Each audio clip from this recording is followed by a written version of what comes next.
So I'm here to talk about building compassionate communities in tech. A lot of times speakers at conferences give you a little bio, like a rundown of their resume, so you know if you should pay attention to this person. And I kind of like offended a few people by complaining about that on Twitter, because I think it's kind of tedious. But some people pointed out that a bio can be kind of nice, and I think they made a pretty good point. So I'm going to tell you why I'm the last person in the world that should be giving advice about community or social interactions or anything like that. So let's go back about 30 years. This is me, super nerdy kid. This is like the least nerdy picture of me I could find from that time. I was really into dinosaurs. Most kids like dinosaurs, but I memorized all their names and which ones descended from which other ones, and I wasn't really interested in playing with dinosaur toys with other kids. If anybody interrupted me reading books about dinosaurs, they'd get a lecture about dinosaurs, and that lecture would keep going as they went away. Eventually I got bored with dinosaurs because they're all dead, and they're also like these weird reptile birds, and I couldn't really relate with them.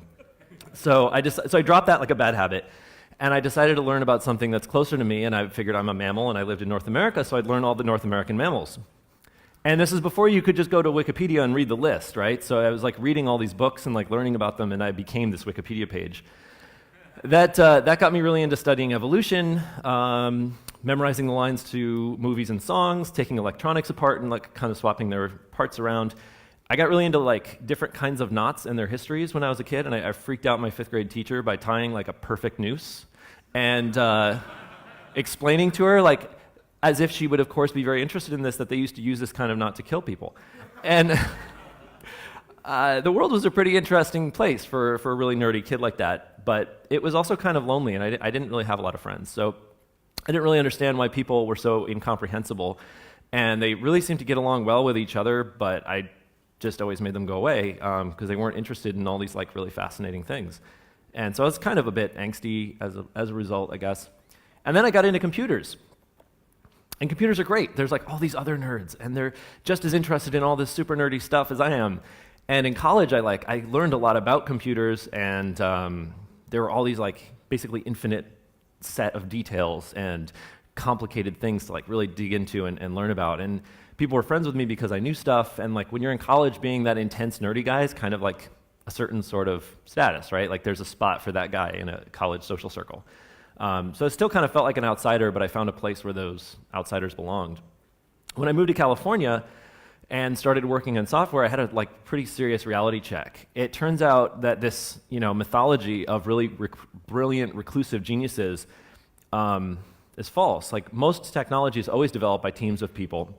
And since I wasn't living in a dorm anymore, there wasn't this free access to social circles. So surrounding myself with other nerds actually made the problem a lot worse. And I was kind of alone all over again. So the solution at that time was obvious: just make building a community a thing to nerd out on. So this really isn't something I'm born knowing, and it's not something that I have a talent for. None of it really comes naturally to me. In fact, I'm probably worse at this stuff than most other people.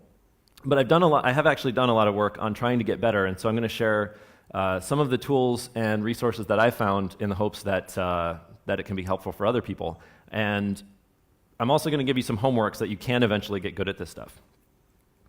At the most basic level, a community is a group of people who have something in common, right? You can talk about the elderly community in a particular city or something. But the real difference between what we usually mean when we say community and just some random group of people is that a community is a group of people who interact with one another because of what they have in common.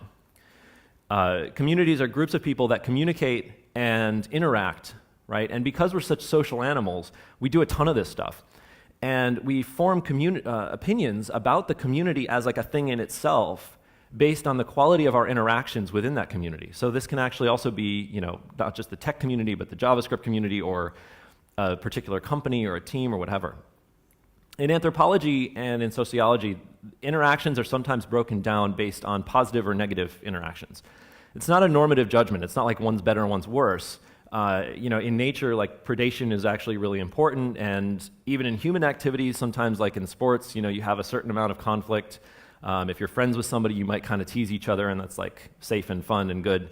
But that being said, most people vastly overestimate the value of negativity and the value of conflict, especially once it's already started. Part of this is purely biological. One negative interaction with somebody, even like the perception of negativity, like they step in front of you in line at the grocery or something, it starts this chain of instinctive reactions that causes adrenaline to go through our system, and it sends blood away from the brain and towards the arms and the legs, and like we get ready for a fight. And all of our introspection and all of our strategic thinking goes right out the window because there is no place for any of that bullshit when you're in a fight. Like, that's not evolutionarily advantageous, right? So once we've committed, and another thing is once we've committed to a specific course of action, we'll do almost anything in our power to rationalize why that course of action was a good idea. But in business and software, just in life, even when a negative interaction was, justified, it's still a net loss if a positive interaction was possible. So once we're in that conflict spiral, though, our brains make everything about the conflict. So every interaction is colored by that. We can't stop thinking about it. It keeps us up at night. Our brains just work not as well. Even recognizing that there's a cycle going on is really tricky. And once we acknowledge that it's happening, getting off of this like adrenaline dopamine roller coaster is also incredibly challenging. So we can pour massive amounts of time and energy and attention into even relatively trivial conflicts. And I'm sure that every single one of us in this room have done this. So what we should really do, I think, is approach conflicts more intelligently so that we can minimize drama and come out of high-intensity interactions in such a way that it has a net positive effect on our community.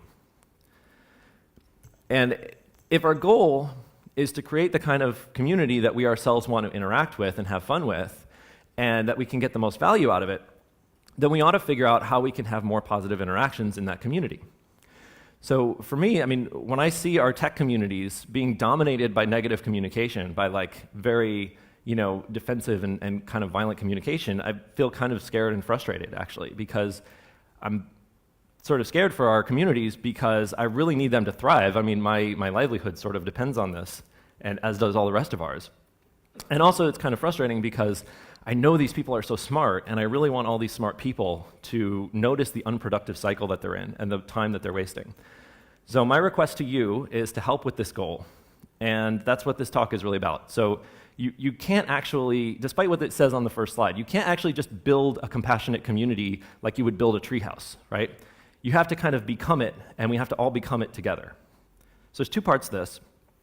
First, we really need to set up and try to set up situations, guidelines, cultural mores so that newcomers are encouraged kind of in the direction of positivity, and such that interactions between strangers tend towards positive interactions, even if those people weren't already friends from the get-go.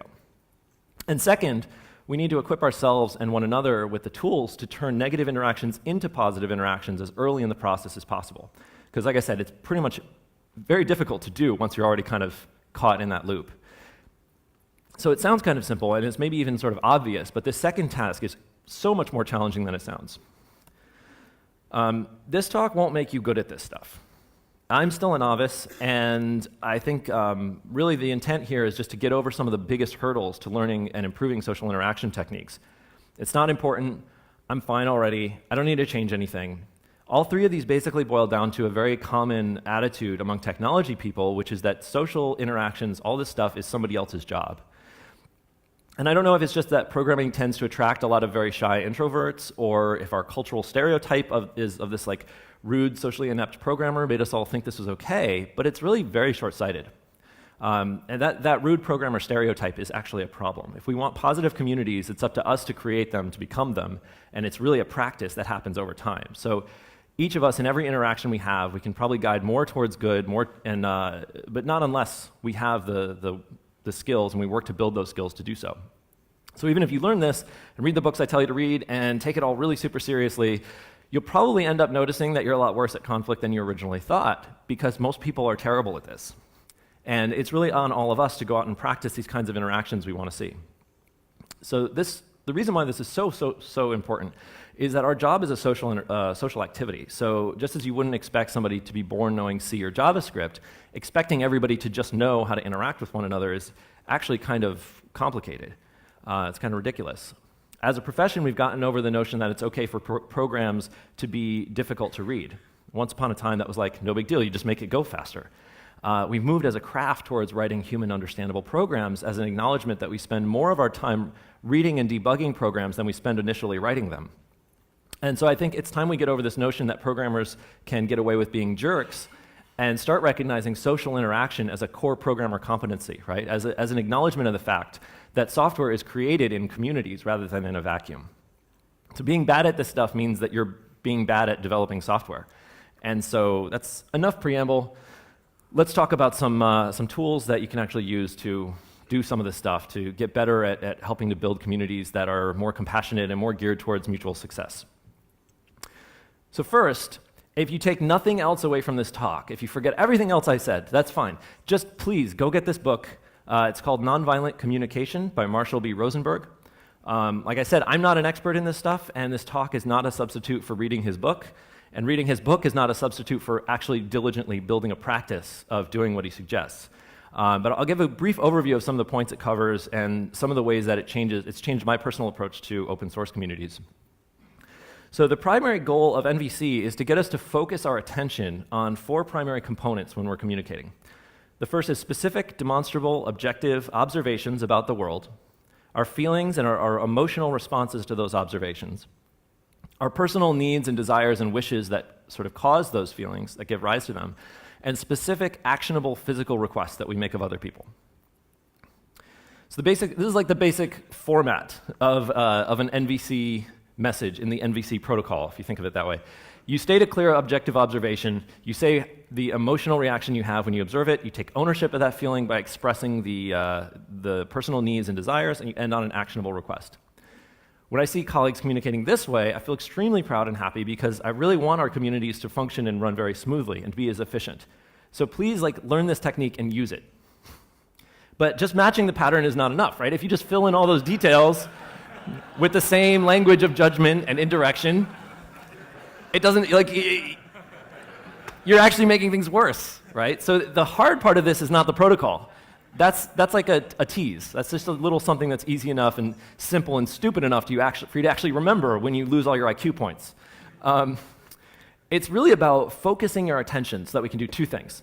So the first is to communicate in such a way that we honestly express our own feelings, observations, needs, and requests. And the second is to receive the message of others in terms of their observations, feelings, needs, and requests, even if they're not doing it themselves. So the goal isn't to get other people to be nice to you. The goal is to figure out what they need that isn't being met when they're not being nice to you, when they're being a jerk. There's no immediate prize. It's all about the long-term benefit.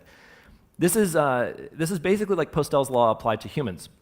The reason it works as well as it does is because it teaches us to be strict in what we send, but extremely liberal in what we receive. So even if somebody, we radically change our focus and we limit the messages that we send, but we also limit the messages that we allow ourselves to respond to.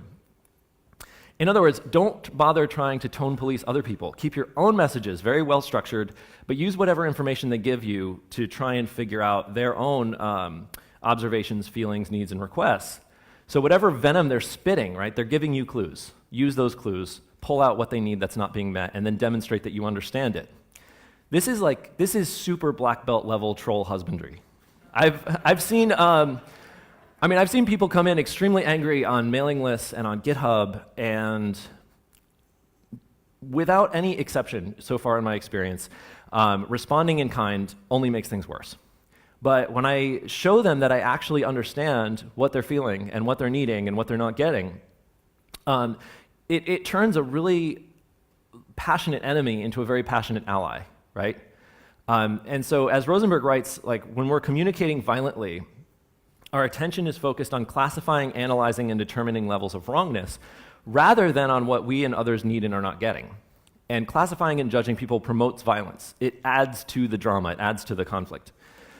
Some things that are very common in our communication, so common you probably don't even notice them, but which are conspicuously absent from NVC, are all these things. They're not necessarily all bad in themselves. I mean, you do have to judge somebody if you're going to be hiring them for a job or something, but these are communication anti-patterns. They tend to escalate conflicts rather than guide them towards some kind of compassionate resolution. We tend to communicate violently because we're afraid, we feel threatened, we want to close ourselves off from some perceived vulnerability. We don't want anyone to see what we're actually feeling because genuineness makes things real, and that is really scary. But here's a secret. Genuine vulnerability doesn't make you less powerful. In fact, it makes you so much more powerful, and if you can summon the courage to really get in touch with that and be open about that, it has the power to really radically change interactions and relationships.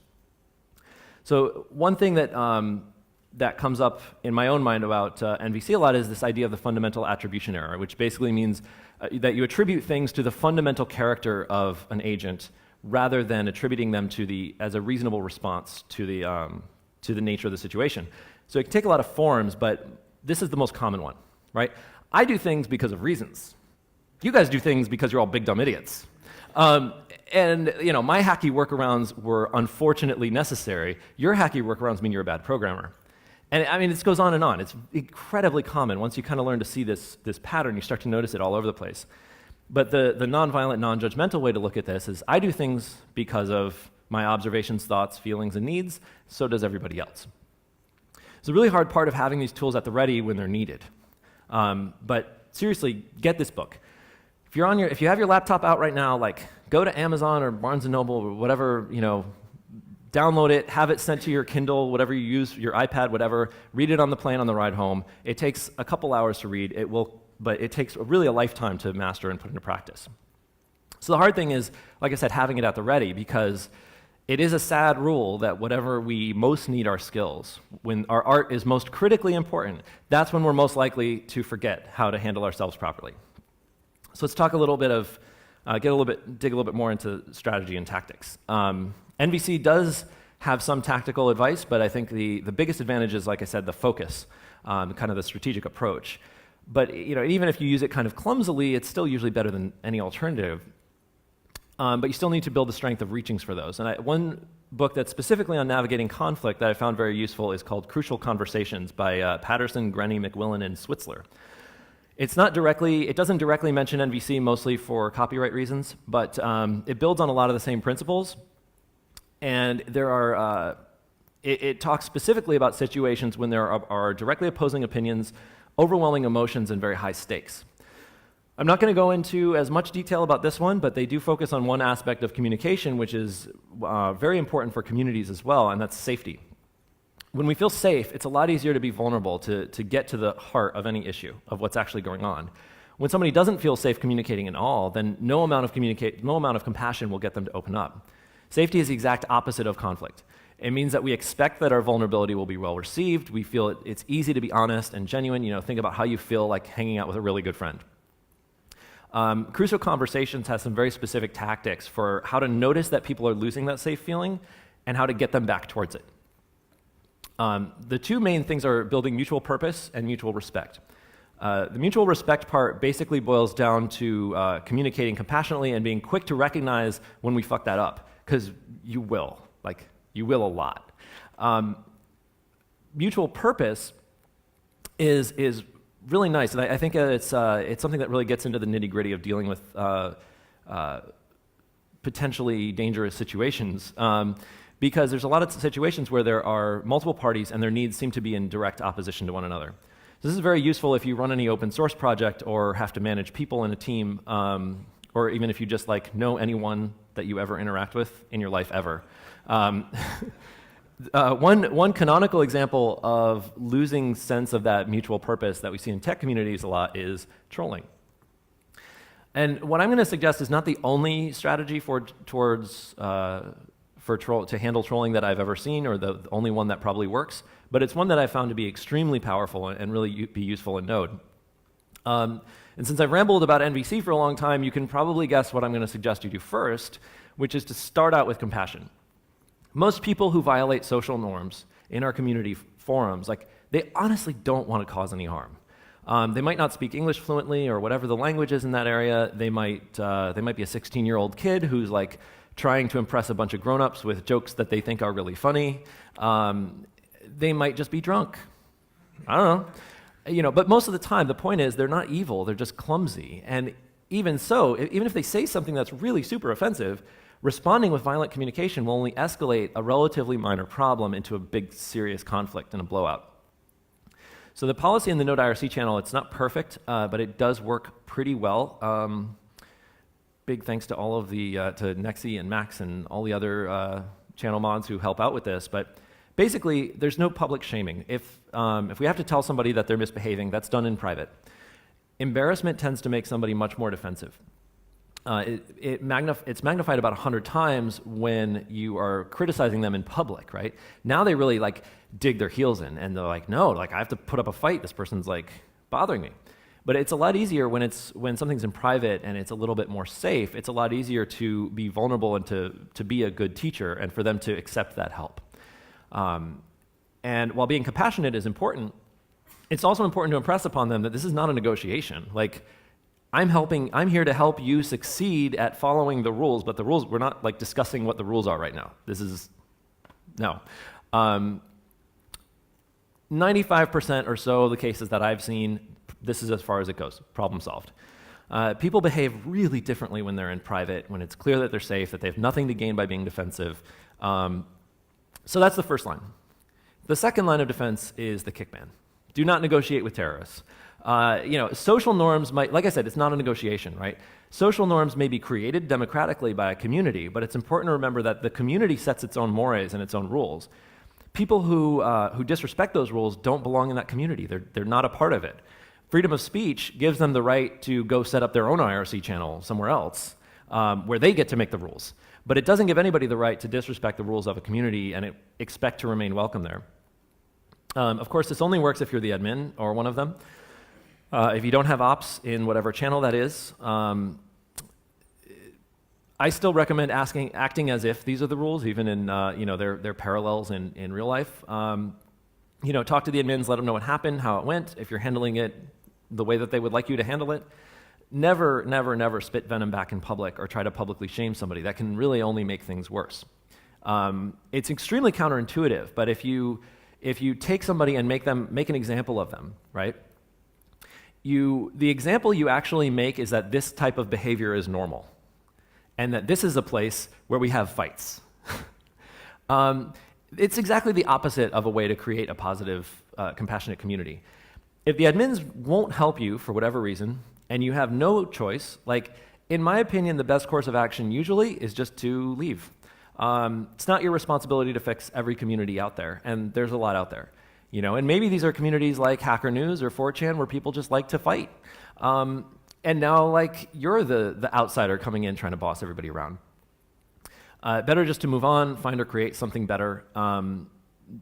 Sometimes, however, leaving is not an option. It might be the town where you live. It might be a company that you're heavily invested in, that you're trying to affect some change in, or something that you really, really care about. So in that case, if leaving's not an option and you're not already in charge, I recommend taking over.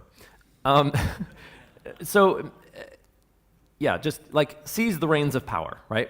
So this might be a lot less difficult than it seems in some cases. A lot of people who are running communities or running groups really just need help. They might want to do things this way, but they just don't have the head count to really, diligently enforce these rules. Whatever you do, try to lead by example. Be the one that people can point to and say, like, this is how it should be done. It takes a tremendous amount of willpower to actually do this, and even if you do succeed, you'll find that there's a lot more people shitting on you than there are. They'll have a lot more people shitting on you than you get attention for cleaning up their shit. The rewards are worth it, but I don't know how you could actually do it if you didn't really love what you were doing. And last, if it gets serious, get serious. Like, don't go to battle with /B on their turf. If you wrestle with a pig, you both get dirty, and the pig likes it. So, I didn't make up that joke. That's old. If people email you horrible things like death threats and whatnot, like, get the law involved right away. Get a lawyer. Call the cops. Like, track down who's doing this. If the second things go from the online space to real space and your physical security is actually being threatened, that usually indicates that, probably you should have left that community already because it's maybe not salvageable. But also, it's completely dysfunctional and violent at that point. I certainly don't want to dismiss what a big problem that is when it happens, but like statistically speaking, it is an edge case, and it's something that we should optimize for avoiding rather than spend all of our time and energy talking about how we're going to put people in jail or whatever. The defining characteristic of most tech communities is that they're not in meat space, so things work a little bit differently. So this is the last book I'm going to recommend, but it's very focused on this aspect of online communities. It's called Producing Open Source Software by Carl Fogel, and this recounts some of the takeaways from the Subversion project. So obviously this was the days before GitHub, and some of the specific details are a little bit dated, but even as our tools change, humans stay more or less the same. So the stuff that Fogel describes is very appropriate. In online communities, you are what you write, and what you write sticks around much longer than the feeling you had when you wrote it. What this means is every time you interact with anyone online, we're creating our identity. And what's worse, we're creating an identity that'll be a part of a lasting legacy. And when a newcomer arrives at your mailing list or your Git repo or your Twitter feed, whatever, for the first time, what they see is the sum total of their understanding of you as a person. Even if it's something you wrote years ago, when you hadn't slept and you were hungry, and that's going to shape their view of the community. So if we want to encourage new interactions to be positive, like I said, we have to make our current interactions positive so that it sets a tone, and that shapes who is attracted to our community, the attitude that they kind of carry when they're in it, and if people are mean, then the newcomers are going to be defensive, and you'll scare away the people who don't feel like being mean. So any social mores we institute or we create end up being self-propagating, no matter what. Also, time is a non-renewable resource. So it's real easy for well-meaning newcomers to waste a lot of your time. So documentation is critically important. We don't do this all that well in Node. Our API is great, but a lot of other things are not so great. It's a tremendous task to keep all this stuff up to date, but it's the reason why beginner docs are so important, why onboarding docs are actually more important than the more advanced stuff. Because once somebody kind of gets over that hurdle, they start knowing where to go to dig in stuff. They start pulling their weight. But that's actually why I flat out refuse to answer most IRC questions in private. If a new user has a question, you might think it's nice to just help them out, and sometimes it is, but help out by pointing them at the documentation, and if that doc doesn't exist, then go write it and then point them at it.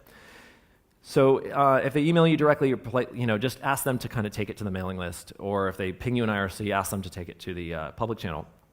Usually they're not trying to waste your time, right? I've had this conversation a lot. I'll get some private message on IRC from somebody who's trying to do something. They're like, oh, that's Isaacs, he's the NPM guy, I'll just ping him. And years ago, I used to try to answer these questions when it first started happening, but that takes a lot of time, and it's really repetitive, it's kind of unpleasant. So I'd start to get resentful of how much time it was taking, and or I might not be around, and they'd sit there waiting forever, and then they'd be kind of annoyed that I never got back to them. And so I started to kind of snap at people sometimes, and over time I realized they weren't pinging me to be annoying, so I tried to be a little bit more like MVC-ish about my request. So this is like a nice little thing I can just copy and paste from a text file into IRC. And the result is pretty much always the same. Turns out they weren't trying to be disrespectful. My frustration was actually the problem. They were trying to not bug all the other people. They were trying to follow the rules as they happened to understand them. They just didn't know. So drama is, like I said, drama always overflows its container. Whatever type of box you try to create around the conflict, it will grow out of that, no matter where you try to put it. So the only way to counter this fact is to just, as early and as quickly as possible, get things going in as positive a direction as you can. When we turn these, even really trivial conflicts into positive interactions, it ends up building up positivity in our community bit by bit. I really like this metaphor, putting pennies in the trust bank or in the bonding bank, and I think it's really relevant. It's a good metaphor for a lot of reasons. First of all, it takes an enormous amount of time to actually build up that bond of trust between people, and it takes very, very little time to spend it. Every positive interaction is just another tiny little penny added to your credibility, added to the community's valence. So quality does matter, but quantity matters a lot. It takes a lot of time. Second of all, I don't know if this is the case in Ireland or the UK or EU, but in the US where I'm from, a penny is actually worth a lot more as raw materials than it is as legal tender. And applied to this case, you find that a lot of the time, these trust deposits, these little positive interactions, they're not just tiny. They actually might even feel kind of wasteful. I'm spending so much time doing all these things, I don't see any benefits. The ROI is actually really hard to see. But over time, these pennies kind of add up and eventually start to pay interest. So you can't get much benefit from a community or engage with the community as in marketing speak in any sort of way without actually being a part of that community. Credibility is the result of repeated, consistent good behavior. you really just can't do that all at once. You can't come in and be like, haha, I am part of this community now, trust me. Like, it doesn't work that way. It takes a lot of time, and it can be spent shockingly quickly. So I'm almost out of time, but as I mentioned, I do have some homework for you. Get this book. Oh my God, I'm not kidding. It might not be the kind of thing you're used to reading. If you're used to reading like more like technical type stuff or whatever, yeah, you need to do this, even if you don't think you do. Even great communicators can get better at this. This gives you superpowers. You think I'm exaggerating about the superpowers. I'm not exaggerating about the superpowers. You need this.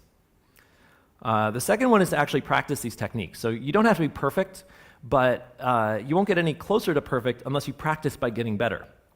So just the most important thing is to learn to notice when you slip up. And I mean, don't beat yourself up, but try to like replay in your head how it could have gone better, and you know, how things could have gone in a better direction. And you know, also don't accept that it's anybody else's responsibility to make our communities good than our own.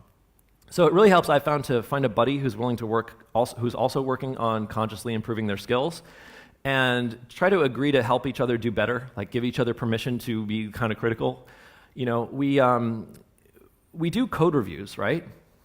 Like, we all do code reviews, and humans are so much more complicated than JavaScript. I don't know why we don't get in the habit of doing communication reviews, you know, or interaction reviews. So, you know, if there's somebody you can kind of sit down with and be like, oh, like, look at this email discussion, I'm not sure I handled this well, like, what do you think? And, you know, get some advice or get an outside opinion. That really, really helps a lot. So finally, go out and have fun. This is, it's pretty much impossible to be like compassionate with each other when we aren't happy and satisfied with ourselves. So, you know, brains work best when they're not under stress, when they're not in a conflict state. So there's a lot to learn and master and practice, and it's a lot like programming, actually. But when you write a program, you know right away if it worked or not. With this, it's kind of this slow process of constant improvement, and the rewards are a lot less immediate. Mastery takes a really long time. It can take a lifetime. So it's really important to find a way to have fun with this stuff and kind of see it as a craft that you're going to like continually improve at.